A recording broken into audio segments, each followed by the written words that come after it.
অর্জুনকৃত দুর্গা স্তোত্রে দুর্গাকে সরস্বতী রূপে আরাধনা করতে বলা হয়েছে। আবার মহাভারতেরই বিরাট পর্বে দেবী দুর্গা একটি স্তব উল্লেখ রয়েছে। এভাবে আমরা বিচার করলে বলতে পারি আমাদের শাস্ত্রীয় পরম্পরাগুলিতেও দেবী দুর্গার আরাধনা উল্লেখ পাওয়া যায়। মূলত চণ্ডীর উৎপত্তি যদি আমরা বলতে চাই তাহলে সংক্ষেপে এই কথাটি আমাদেরকে বলতেই হবে যে মার্কণ্ডেয় পুরাণে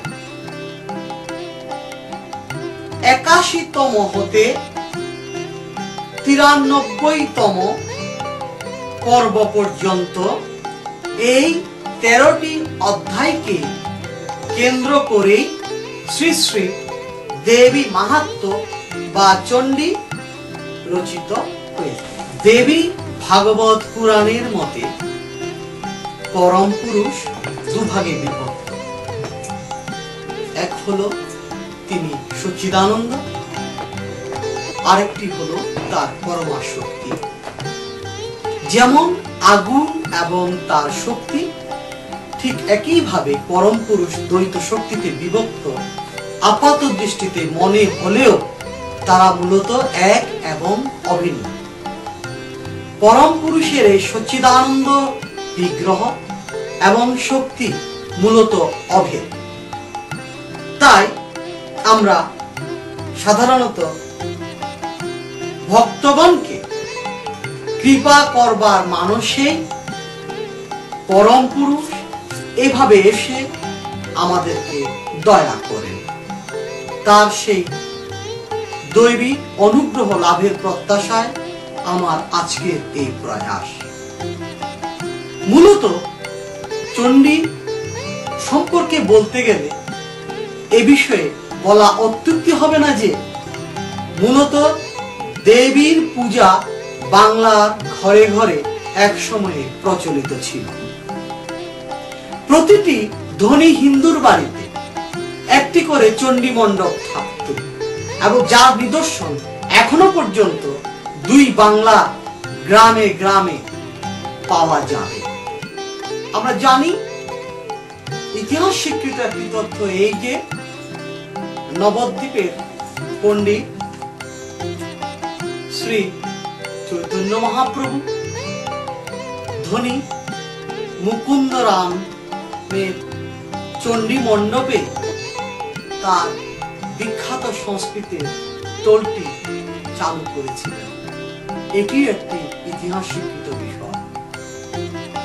আরেকটি কথা না বললেই নয়, কৃত্তিবাসের রামায়ণ আর বাল্মীকির রামায়ণ আপাত দৃষ্টিতে কিছু পার্থক্য দেখা যায়। কৃত্তিবাসের রামায়ণ থেকেই জানা যায় যে বাঙালির ঘরে ঘরে এক সময় দুর্গা পূজার প্রচলন ছিল এবং চণ্ডীর উৎপত্তি যদি চণ্ডী দিয়ে বিচার করতে যায় তাহলে তার প্রমাণও পাওয়া যায়। দেবী তত্ত্বের মূল উদ্ভব কিন্তু এই বাংলাদেশে। অধুনা বাংলাদেশের চট্টগ্রাম শহর থেকে প্রায় ১৬ কিলোমিটার দূরে করলডেঙ্গা গ্রামে একটি শক্তিতীর্থ আবিষ্কৃত হয়েছে। এই শক্তিতীর্থের নাম মেধস আশ্রম। যে মেধস আমাদের চণ্ডীর ঋষি দ্রষ্টা। প্রমাণ আছে যে চণ্ডীতে সমাধি সুরত এবং বৈশ্য সমাধি এবং সুরত যখন চণ্ডীর নিজ নিজ গৃহ থেকে, আমি আবার বলছি, সমাধি এবং সুরত নিজ নিজ পরিবার পরিজনের পক্ষ থেকে বিতাড়িত হয়ে যখন বনে যান, তখন এই দ্বিজবর মেধস তাদের দুজনকে দেবীর তত্ত্ব কথাগুলি বিশ্লেষণ করেছিলেন। চণ্ডীতে কোলা বিধ্বংসিনী তথা বলে দেবীকে সম্বোধন করা হয়েছে। এই কোলা বিধ্বংসী অর্থাৎ কোলা শব্দের অর্থ হচ্ছে চট্টগ্রামে অধুনা একটি জায়গার নাম, যার নাম কুলগাঁও অর্থাৎ কোলাগাঁও। প্রাচীন এই অপভ্রংশজাত শব্দটি পাওয়া যায়। এবং মজার বিষয় এই, মেধস আশ্রম থেকে কোলাগাঁও যেতে মাঝখানে একটি মাত্র নদী আছে। সেই নদীর নাম চণ্ডীতে পাচ্ছি বেতসা নদী। আর বর্তমানে মজার বিষয় হচ্ছে এই বেতসা নদী এখনো মেধস আশ্রমের পাশ দিয়ে ক্ষীণধারায় প্রবাহমান আছে এবং তার নামটি বেতসা থেকে পরিবর্তিত হয়ে বেতাগী নদী নামে পরিচিত, যা চট্টগ্রামের কর্ণফুলী নদীর মূল স্রোতধারার সাথে মিশে গেছে। এর দ্বারা কোন ঐতিহাসিক প্রমাণ করতে চান যে দেবী চণ্ডীর যে সাপদাকীর্ণ বনের ভেতর মেধস সমাধি সুরত এবং বৈশ্যকে যে জ্ঞানটি দিয়েছিলেন, সেটি চট্টগ্রামে ওই করলডেঙ্গা পাহাড়ে অবস্থিত মেধস আশ্রম। এবং সেখানে মেধস আশ্রমে এখনো পর্যন্ত প্রতিদিন দেবী চণ্ডী নিত্য পূজা, আরাধনা এবং ভোগ, রাগ, আরতি ইত্যাদি নিয়মিতভাবে অনুষ্ঠিত হয়ে আসছে।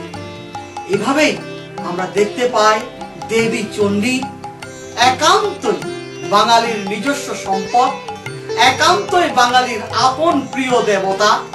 যেমন করে হরপ্পা এবং মহেঞ্জোদারোর লোকেরা তাদের নগরীর রক্ষণাবেক্ষণ এবং আরাধিতা পূজিতা দেবী হিসেবে দেবীকে বন্দনা করেছিলেন, তেমনি ভাবে বাংলাদেশের চট্টগ্রামের লোকেরাও এইভাবে দেবী চণ্ডীর উৎপত্তি স্থলটি পেয়ে নিজেদেরকে মহা পুণ্যবান মনে করে থাকে, মহা গর্ব অনুভব করেন যে দেবী চণ্ডী এই অঞ্চলেই আবির্ভূত হয়েছিলেন।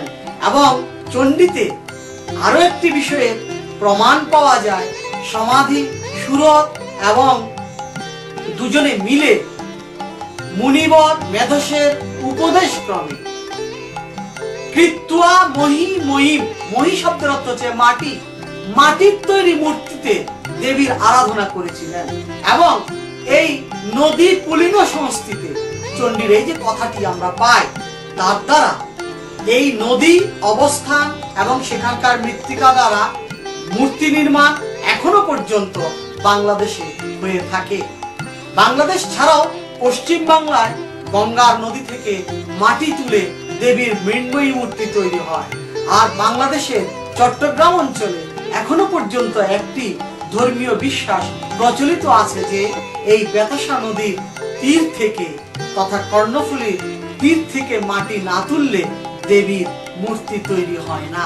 অনেক নদী আছে, সেই নদীর মাটি দিয়ে যদি মূর্তি তৈরি করা হয়, সেই মূর্তির কেমন যেন একটি শ্রী বিকশিত হয় না।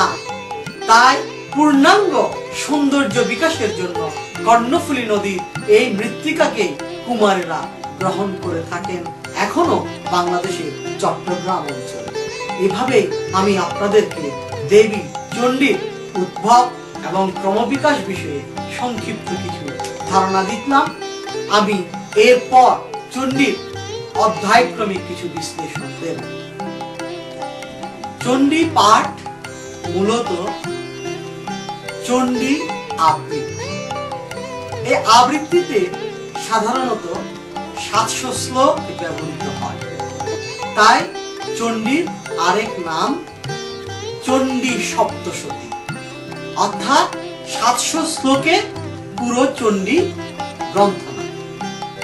চণ্ডী আমরা আগেই দেখেছি বা জেনেছি যে মার্কণ্ডেয় পুরাণ থেকে চণ্ডীর উদ্ভব। এই মার্কণ্ডেয় মুনি জৈমিনী এবং তার ছাত্রদের উদ্দেশ্যে দেবী মাহাত্ম্যটা বর্ণনা করেছিলেন। মজার বিষয় এই জৈমিনী এবং তার শিষ্যরা তখন পক্ষী রূপে এই চণ্ডী